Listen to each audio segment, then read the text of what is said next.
Selamat siang, mungkin mengenai topik kali ini kita bicara mengenai karditis ya. Ah, Perikard itu adalah satu lapisan yang fibroelastis yang terdiri dari lapisan visceral dan parietal. Nah, lapisan visceral parietal ini memisahkan berpisah sehingga dia membentuk semacam potential space ya. Jadi yang disebut cavum perikardium. Pada orang-orang normal ya biasanya ada cairan ya, cairan yang berfungsi sebagai lubrikan. Kira-kira totalnya itu 15 sampai 50 cc per 24 jam yang digunakan untuk fungsinya semacam lubrikan sehingga tidak terjadi gesekan antara yang parietal dengan visceral. Di dalam hal ini sebetulnya penyakit-penyakit pada perikard itu akan kita temukan dalam bentuk seperti perikarditis yang akut atau juga yang recurrent, kemudian efusi perikard, tamponade kardiak, perikarditis konstriktif, dan perikarditis efusif konstriktif. Akut perikarditis itu adalah suatu inflamasi yang terjadi pada siklus perikardium, jadi pada pericardial cell. Mungkin ketemu mioperikarditis atau perimiokarditis, istilah itu adalah sesuatu yang disebutkan sebagai suatu akut perikarditis, tapi juga mencakup miokardial inflamasi. Jadi termasuk inflamasi pada miokardnya. Nah, kemudian mioperikarditis ini digunakan pada kasus-kasus yang lebih dominan perikarditisnya dengan fungsi ventrikel yang normal. Dan perimiokarditis itu digunakan untuk kasus-kasus miokarditis yang dominan tetapi terjadi gangguan fungsi ventrikel atau disfungsi ventrikel.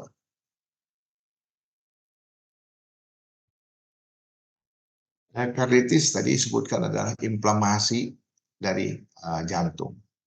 Ya. Ada yang namanya perikarditis, ada yang namanya miokarditis, ada yang namanya endokarditis. Ya. Perikarditis ya kita tahu dia inflamasinya terjadi pada perikardium. Miokarditis pada miokard ya. Endokarditis adalah pada struktur yang lebih dalam, misalnya pada musculus papillaris, valve, dan chordae tendineae. Kita masuk kepada perikarditis. Secara definisi, perikarditis itu tadi yang sudah disebutkan adalah inflamasi dari sakus perikardium dan lebih sering terjadi walaupun sebetulnya studi epidemiologi tentang perikarditis ini tidak banyak, terbatas.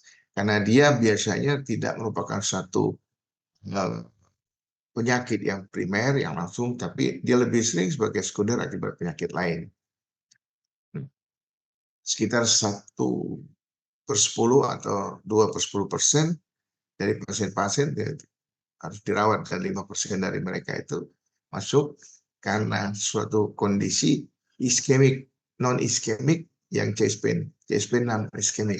Jadi kalau kita ingat bahwa sebetulnya ada yang chest pain iskemik, ada juga chest pain non iskemik. Ada chest pain kardiak, ada yang non kardiak. Nah, ini masuk yang kardiak tapi yang non iskemik. Nah, ini kita lihat ya, perikardium, perikardius. Kemudian kalau kita buka, kita akan ketemu ya lapisan parietal, kemudian cavum perikard, dan lapisan visceral. Ini adalah miokard. Dan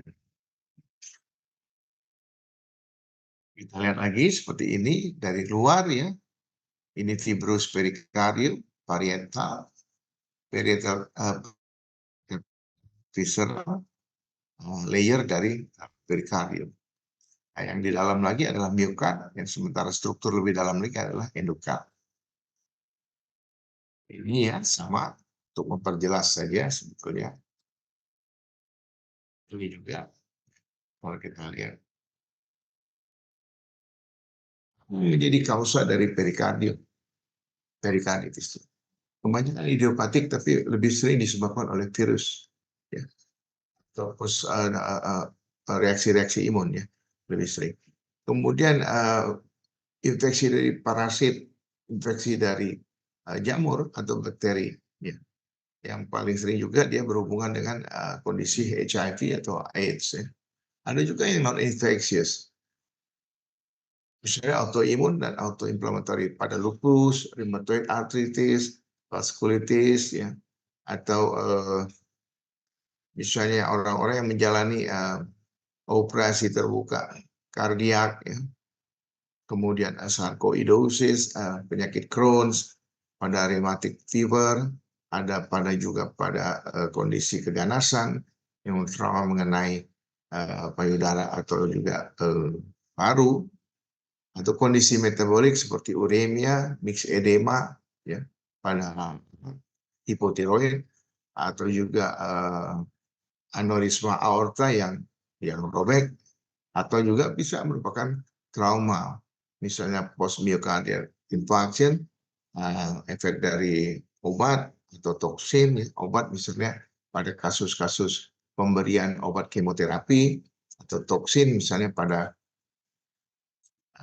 dengue, pada typhoid, ya, ada, ya. Kemudian akibat dari radiasi.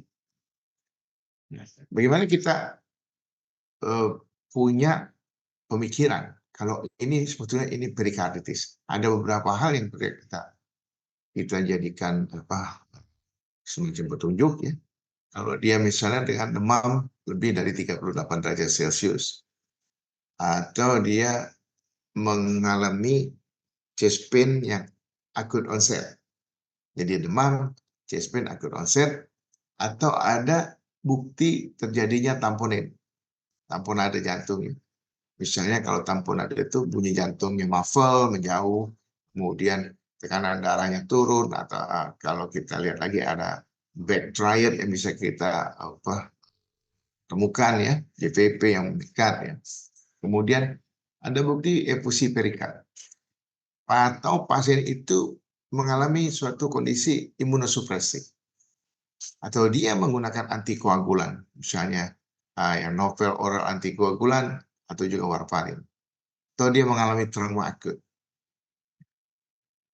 atau kondisi-kondisi di atas tadi, demam, jadi dada, ya, juga riwayat imunosupresi, ada trauma, sudah diobati dengan obat-obat analgesik, non steroid anti-inflammation drug, atau juga dengan colchicine, tapi tidak menunjukkan perbaikan klinis dalam waktu 1 minggu.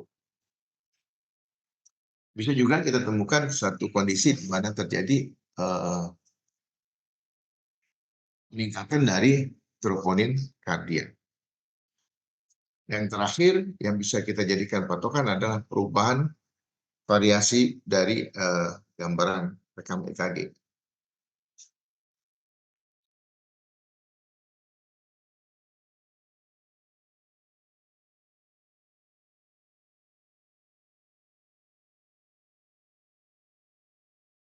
Dan praktis bisa selalu chest pain lebih dari 95%. Bagaimana chest pain-nya? Sifatnya sudden onset, letaknya di anterior, sharp, bukan blunt, sharp, dan pleuritic. Jadi pleuritic itu sangat tajam nyerinya.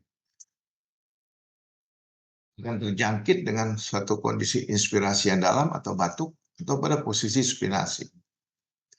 Pada saat pasien duduk dan atau juga dia berbaring ke arah depan, jadi penurunan tekanan pada perikardium parietal. Dan ini akan mengakibatkan nyeri.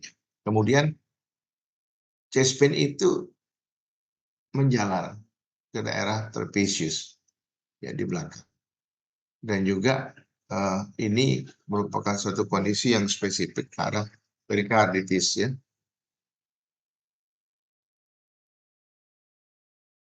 Ini trapezius, chest pain-nya di depan, peretrosternal. Dan kita ketemu kondisi pericardial friction rate. Ya, ini spesifik untuk akut perikarditis. Ini adalah bunyi jantung tambahan, ya, yang kita bisa dengarkan selama sistole atrial, ventricular systole, dan ventricular diastolic filling. Tapi bisa juga dia kedua-duanya. Bagaimana sebetulnya bunyinya? Scratchy atau squeaky. Nah, jadi lapisan itu yang mengalami inflamasi parietal dan visceral itu ini sama. Jadi dia akan terdengar bunyi tambahan. Kalau kita misalnya memegang rambut, kemudian menggesekkannya, kira-kira seperti itulah bunyi dari pericardial friction rate ini. Ya. Di mana kita bisa dengarkan pada lower sternal border, ya, pada kondisi di mana kita melakukan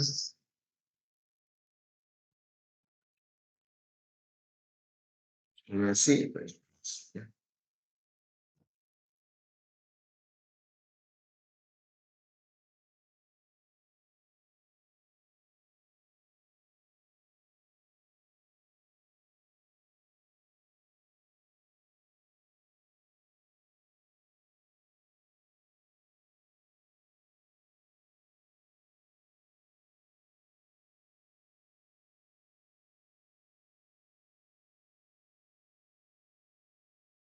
Nah, ini adalah gambaran EKG yang menunjukkan perikarditis, ya. Jadi perikarditis itu ada empat stage. Stage 1 itu yang pada jam-jam pertama atau sampai 1 hari. Ditandai dengan satu kondisi ST elevasi. Jadi kalau Anda tadi sudah ada mengenai tutorial, ya, mengenai gambaran STEMI, ya. Perikarditis ini akan kita temukan ST elevasi yang diffuse, yang hampir pada seluruh lid. Kalau tadi kita sebutkan bahwa ST elevasi pada STEMI itu hanya pada bagian-bagian tertentu. Tapi kalau ini tidak. Seluruh bagian itu 1, 2, 3, APL, APL, APF, P1 sampai P6 itu bisa terjadi ST elevasi. Jadi ada chest pain, ada ST elevasi. Kemudian ada elevasi dari segmen PR, ya. Ada beberapa tempat, ya. Kemudian depresi dari segmen PR. Ini perikarditis, lihat ini adalah ST elevasi, jadi dari garis isoelektrik dia naik. P, Q, ada Q sedikit ini, R, S, tidak sampai di garis isoelektrik dia naik, lambung. Itu ST elevasi. ST elevasi. ST elevasi, elevasi. Elevasi, ST elevasi, elevasi, elevasi. Elevasi, elevasi, elevasi. Jadi diffuse. Jadi kalau Anda ketemu suatu kondisi ST elevasi yang diffuse, yang hampir pada seluruh lead pada rekaman jantung itu, Anda harus berpikir mengenai perikarditis. Walaupun dia tidak perlu berpikir lebih jauh tentang infark miokard, apalagi kalau misalnya usianya muda, belum termasuk pada faktor-faktor risiko. Ini ya, ST elevasi, elevasi, elevasi, elevasi, elevasi semua. Jadi di atas garis isoelektrik belum sampai dia sudah naik, belum sampai dia sudah naik. Ini juga ya jelas, jelas. Ini yang jelas, sangat jelas. Elevasi. Stage 1. Pada stage 2, Pada stage 1 itu onset pertama sampai 1 hari. Pada stage 2 biasanya dia terlihat pada sampai dengan minggu-minggu pertama. Segmen ST tadi dan interval PR itu menjadi normal kembali. Tapi nyerinya masih dia normal kembali. Yang diffuse tadi normal. Jadi masih. Jadi dia kembali ke baseline, garis isoelektrik. Ada stage 3. Jadi kondisi yang diffuse, inversi dari gelombang T. Jadi sudah normal, diturun ke bawah. Mestinya dia ke atas, mestinya seperti ini ke atas. Satu ini ya. Tapi dia kemudian turun ke bawah. Terbalik ya. Terbalik.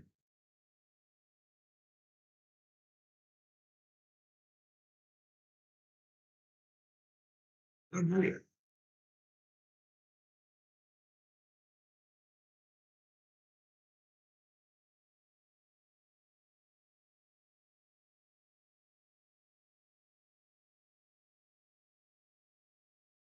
Dan stage 4 dia jadi normal lagi.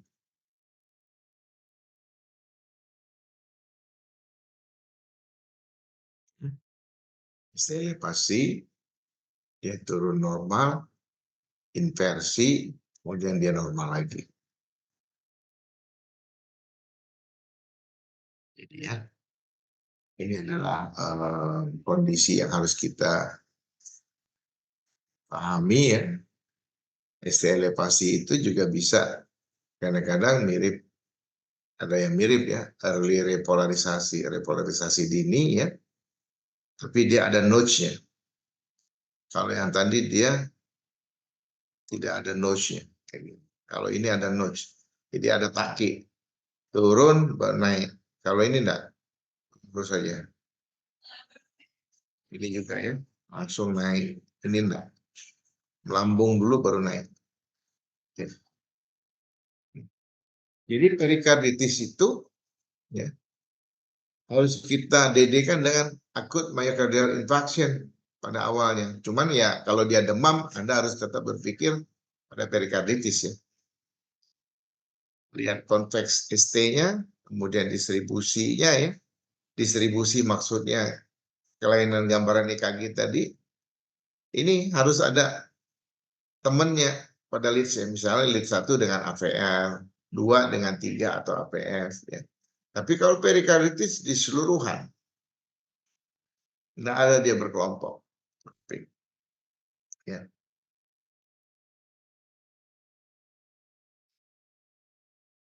Kira-kira 2 dari ini, kondisi ini maka kita pikirkan perikarditis akut ya. Typical chest pain, friction rub, ECG changes, kemudian efusi perikard. Ya. Jadi diagnostiknya bisa kita tegakkan dengan apa anamnesis dan pemeriksaan fisik ya. Pemeriksaan fisik dengan menggunakan stetoskop bisa kita temukan tadi pericardial friction rub ya, atau muffled heart sound pada efusi perikard atau pulmonary. Nomor EKG-nya lab echo yang bisa memperlihatkan sebetulnya, atau ya chest X-ray. Nah, ini ya, alurnya. Nah, bagaimana kita menangani perikarditis tergantung kepada apa penyebabnya, dugaan. Kalau infeksi bakteri beri antibiotik, infeksi jamur mungkin pemberian obat anti jamur, infeksi virus ya obat antivirus atau juga suportif. Pada tamponade, cairan berlebihan di kapung perikard, kita lakukan drainase, dialirkan ya. Pada perikarditis yang konstriktif dilakukan perikardiektomi. Jadi yang udah nempel-nempel jelek itu dibuang saja sedikit-sedikit. desired. Pemberian obat-obat untuk mengurangi nyeri dan inflamasi, misalnya ibuprofen dan aspirin, kemudian pemberian antibiotik, antitunggal yang sudah kita mention sebelum ini, colchicine, glukokortikoid, azathioprim, dan imunoglobulin.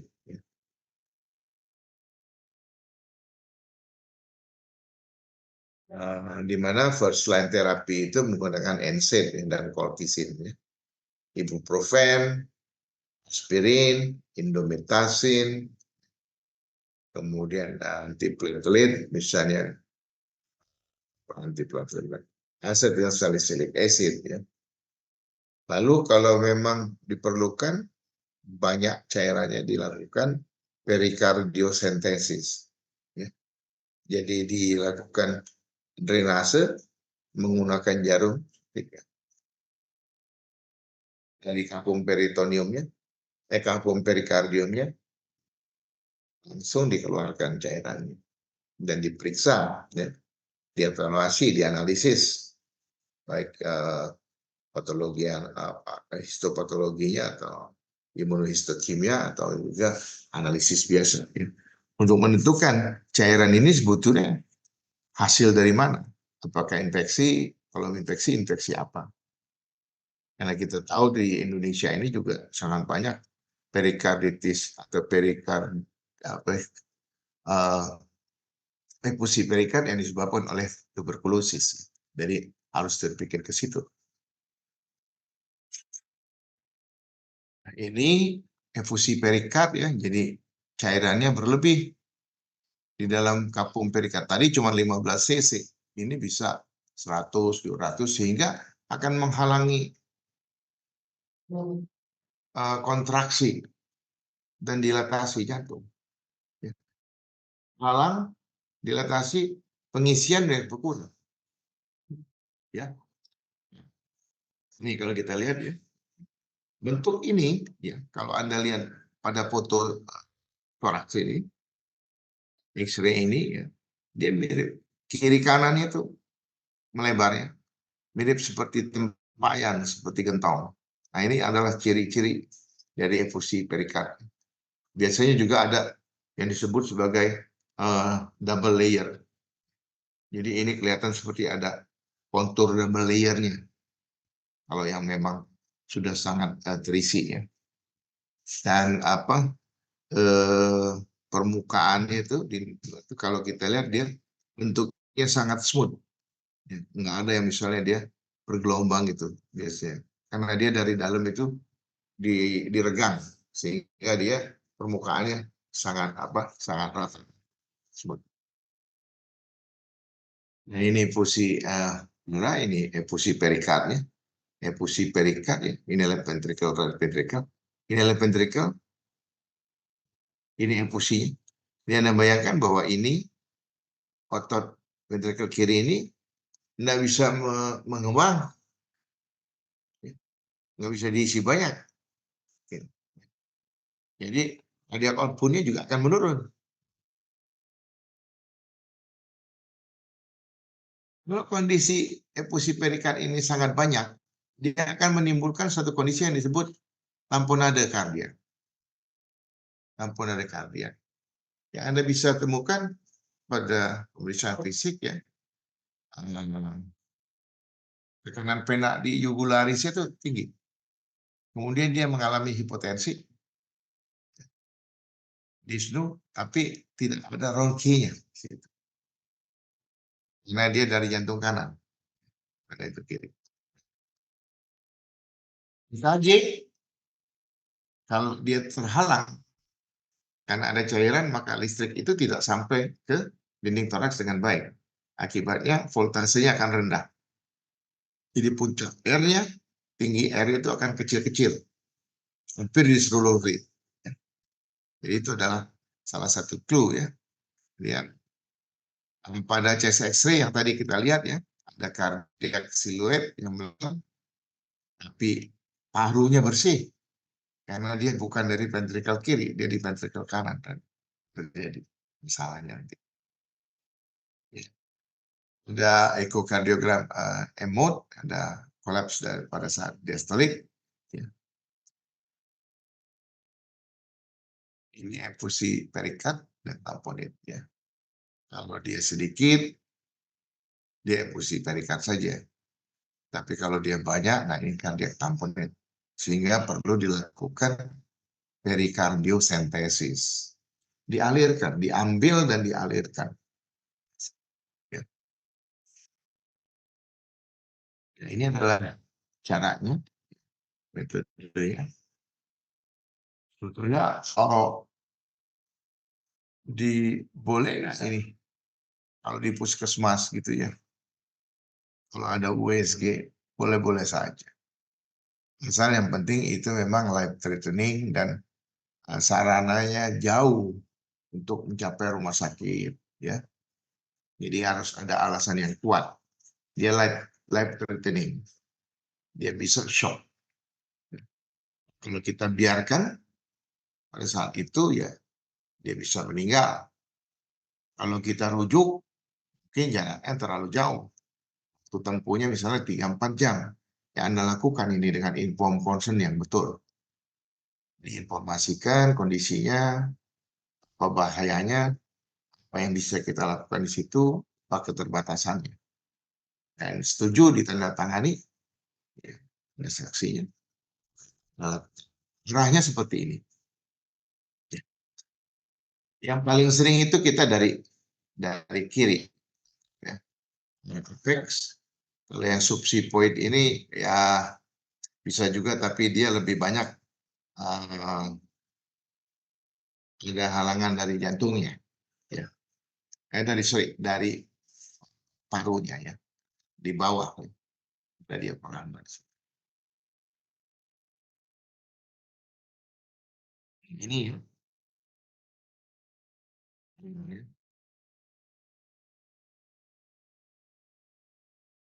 Arah sini. Jadi bisa dari subsipoid, bisa dari apex,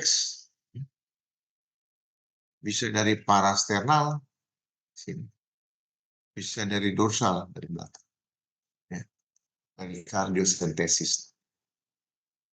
Kita lihat bahwa jarum itu diinsersikan, ditusukkan di antara posisi sipoid, ya. Kemudian dan sipoid dan batas dari kosta dengan sudut kira-kira 30-40 derajat. Tentu Anda akan bertanya-tanya, kapan sih kita bisa tahu itu sampai? Kapan dia kedalaman gitu ya? Biasanya karena kita berhati-hati dengan fiksasi yang betul dari siring itu ya, jarum alat suntik itu kita fiksasi betul ya. Seperti begini kira-kira ya. Waktu kita melakukan insersi ya, insersi misalnya, maka itu jarum telunjuk ini menghandle supaya dia nggak lari, arahnya tetap. Jadi walaupun gemeter-gemeter dia nggak kemana-mana gitu ya, straight begitu lurus, ketemu sampai dilakukan penyedotan, ya. Sambil dilakukan penyedotan sambil didorong sedikit. Nah, kalau Anda sudah ketemu masuk di kapum perikard tadi, ya, itu karena sistolik dia dinamis, jarum kita itu bergoyang tuh nanti. Ya, kita handle juga dia masih bergerak ke kiri ke kanan sesuai dengan pengisian dan pengosongan ventrikel kiri. Ya.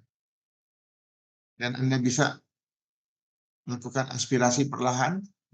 Kalau jumlahnya banyak, Anda taruh kateter di situ dengan valve, ya, biasanya pakai 3-way. Anda tutup, nanti Anda sedot lagi, tutup lagi, sedot lagi, tutup lagi sampai jumlah tertentu, ya. Kemudian dioperasi. Biasanya nanti pada saat pertama kita evaluasi dengan echo, ejeksi fraksi dari ventrikel kiri itu yang tadinya rendah akan naik karena kekuatan kontraksinya jadi lebih kuat akibat cairan yang tadi sudah berkurang. Jadi ya.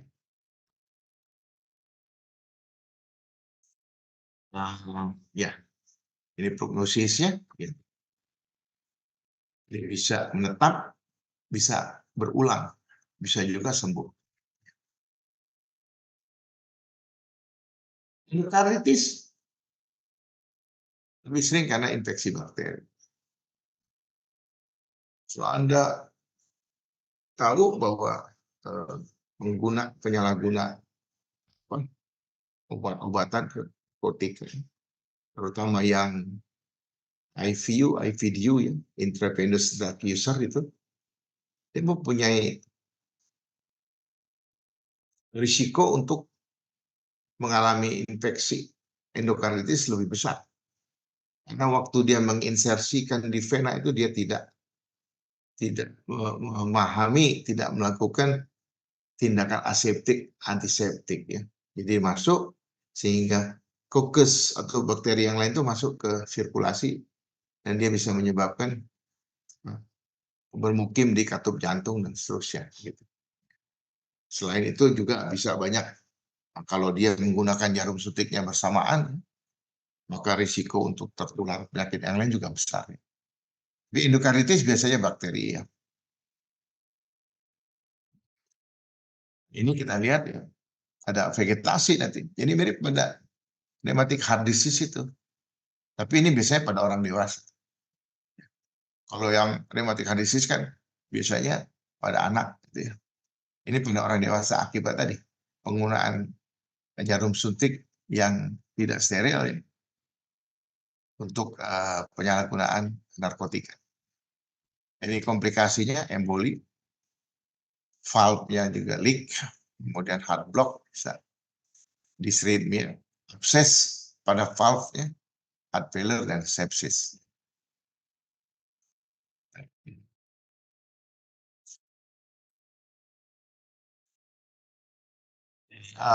Infektif endokarditis itu sendiri ada dua ya, akut dan subakut.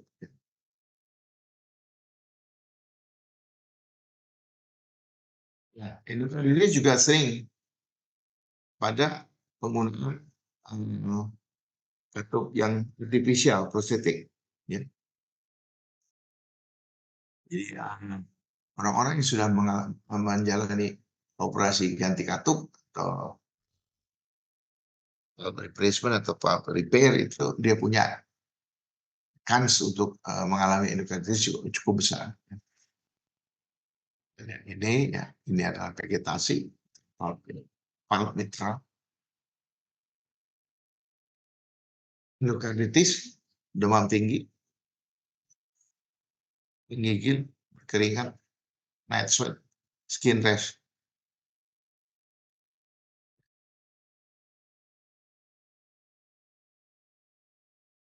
Bakteri yang paling sering itu adalah bakteri kokus.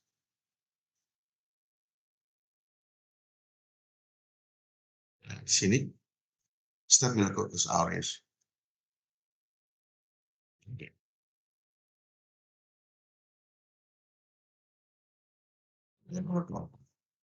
Sekarang ya. Disusul dengan epidermidis, kemudian viridans, enterococcus, dari Brucella, Coxiella, Burnetii, infeksi jamur, infeksi yang lain-lain, dan yang tidak diketahui.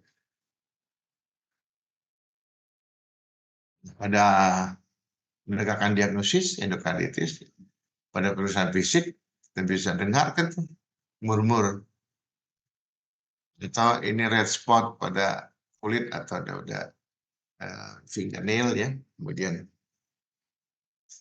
bisa juga kita tegakkan diagnosis dengan konfirmasi dengan ekokardiografi ya.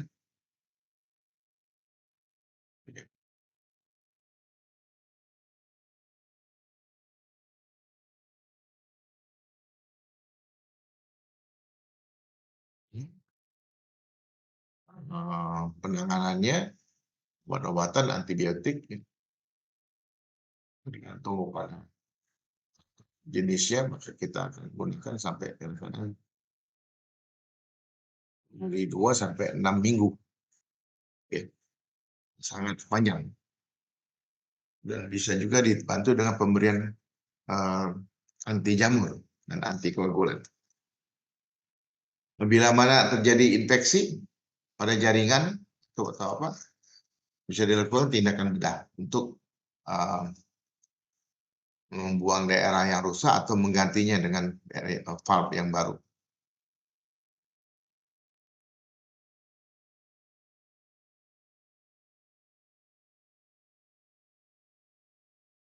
Sisnya ya,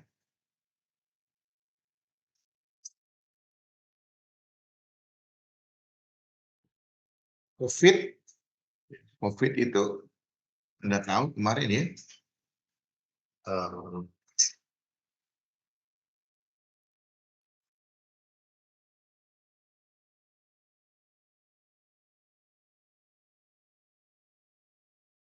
COVID-19, SARS-CoV-2 ya, akibat coronavirus. Dasarnya adalah tromboemboli ya, pada paru, pada vaskuler, pada kardiak. Sehingga pasien-pasien yang dengan COVID itu sebetulnya tingkat kematian yang tinggi akibat komplikasi pada kardiovaskuler. Ini adalah manifestasinya ya. Dia bisa berupa kerusakan miokard langsung atau aritmia. Jadi dia menyebabkan perikarditis, pankarditis, dan seterusnya. Jadi bagaimana dia bisa mengganggu? Dia melekat pada reseptor angiotensin converting enzyme 2 ya.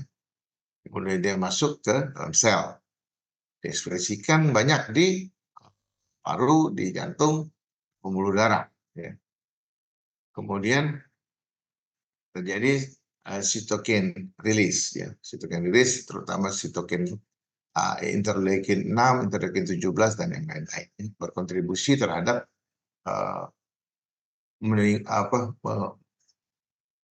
menjadi tingkat keparahannya menjadi lebih tinggi ya. Ini tadi ya reseptornya di mana dia berpengaruh terhadap semua. Baik dia menyebabkan myokarditis, myocardial damage, cytokine storm, failure, aritmia, akut coronary syndrome dan sebagainya. Jadi dia bisa menyebabkan apa itu?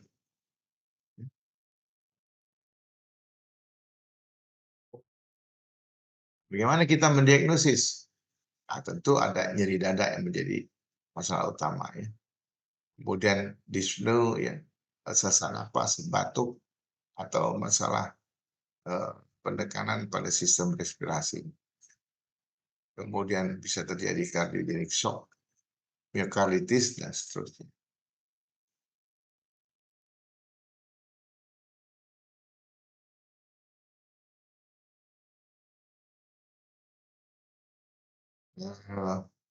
Penanganannya ya tergantung tadi ya, ada kasus-kasus di mana terjadi gagal jantung ya, jadi lakukan penanganan untuk gagal jantung.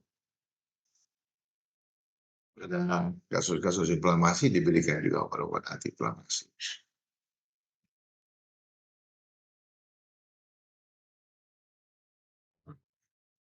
Nah, saya kira itu yang bisa kita sampaikan ya. Saya harap Anda bisa melihat ini buku bacaan yang harus Anda coba baca ya. Seingat saya ini yang 20 ini sudah ada 21-nya. Dan yang ini juga sudah ada misi 7-nya. Baik, terima kasih ya. Kalau ada yang akan didiskusikan.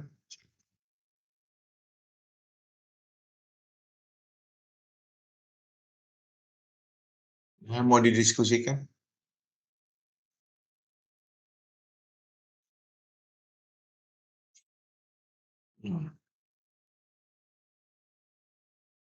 Ya, belum ada, Dok. Untuk kamu ya.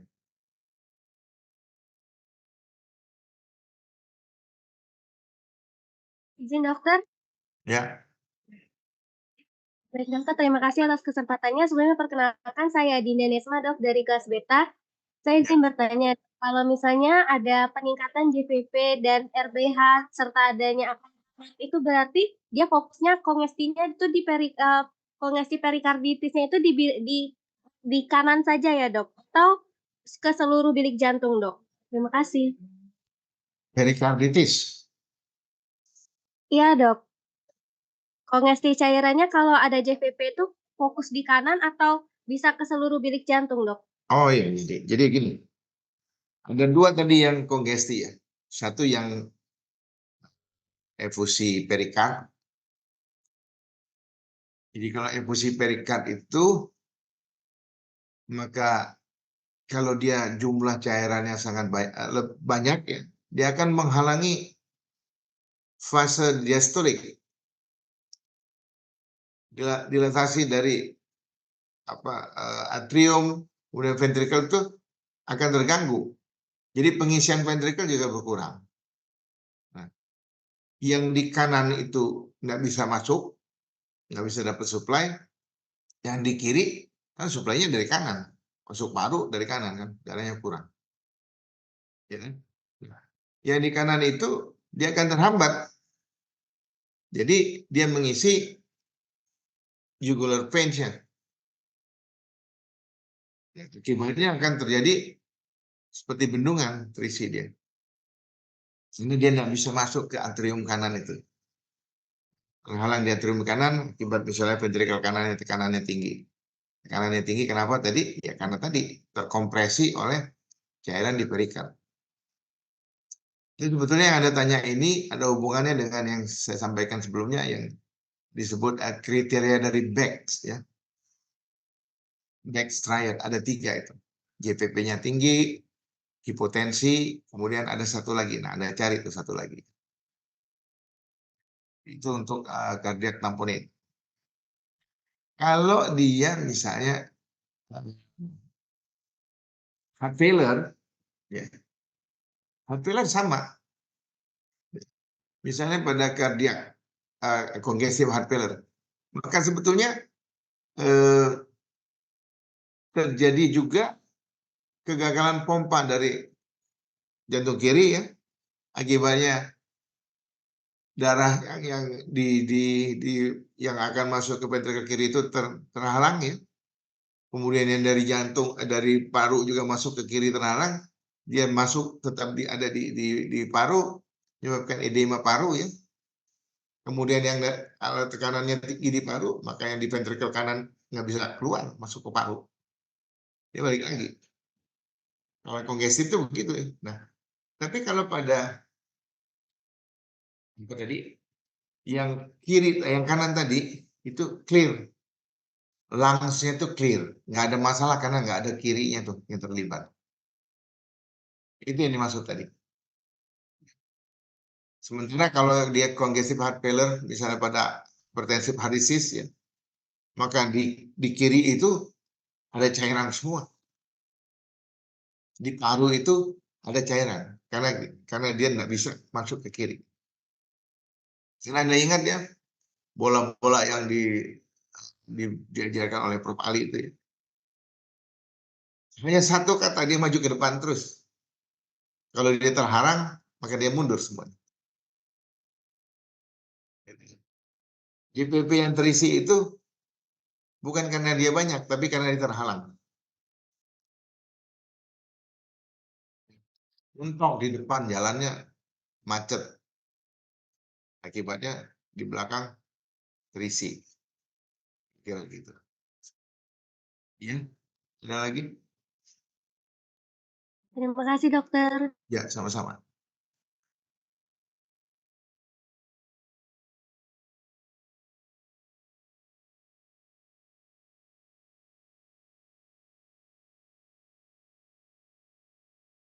Share.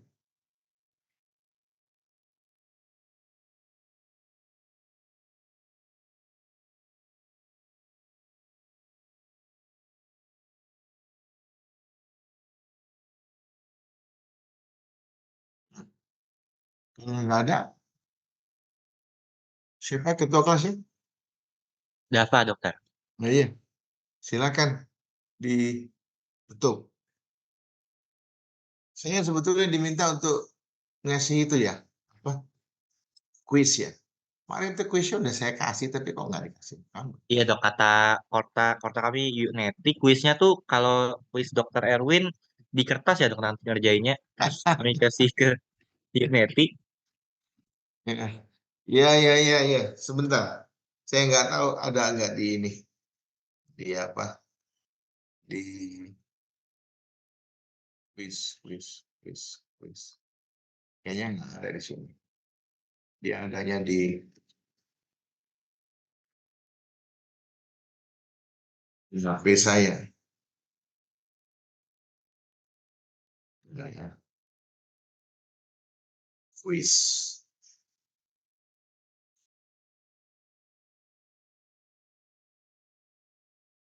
Orang udah saya kasih itu.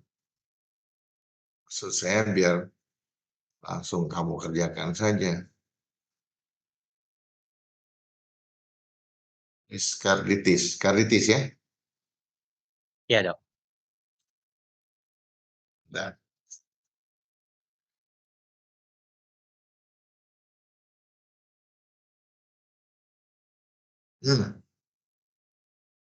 mau simak ya. Satu, inflamasi pada jantung dapat mengenai bagian ini. A. Perikardium. B. Katup aorta. C. Miokardium. D. Semua jawaban di atas benar. Jawab langsung.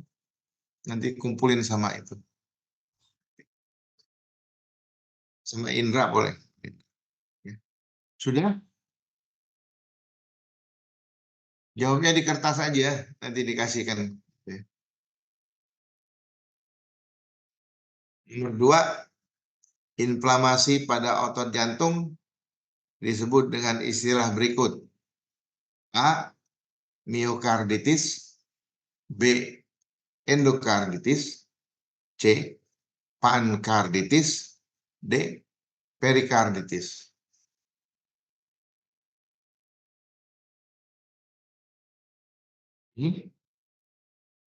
Nomor 3, infeksi SARS-CoV-2 sering menyebabkan inflamasi pada jantung berupa A. Miokarditis. B. Valvulitis. C. Aortic inflammatory. D. Perikarditis.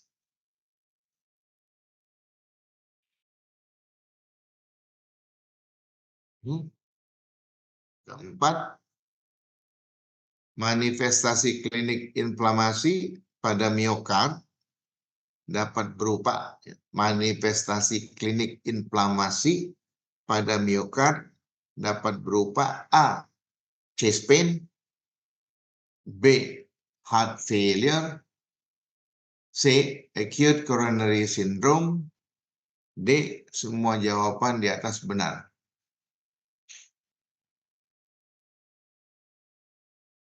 Udah. Ya. 4 saja. Dia yang tahu Untuk jawabnya. Ya. untuk pengumpulannya itu tasnya langsung kami kasih atau kami foto aja dok? Tasnya kasih. Oke dok. Ya. Ke Pak Indra saja, Pak Indra, karena ini tanggung jawab dia. Ya. Oke ya. Saya kira itu cukup ya. Silakan ditutup. Baik, terima kasih banyak Dokter Erwin Asmar untuk kuliahnya hari ini. Mungkin udah karena teman-teman udah nggak ada pertanyaan lagi dan semuanya udah clear, mungkin udah boleh leave dokter. Terima kasih banyak dokter untuk IP-nya. Ya. Ya, sama-sama. Assalamualaikum.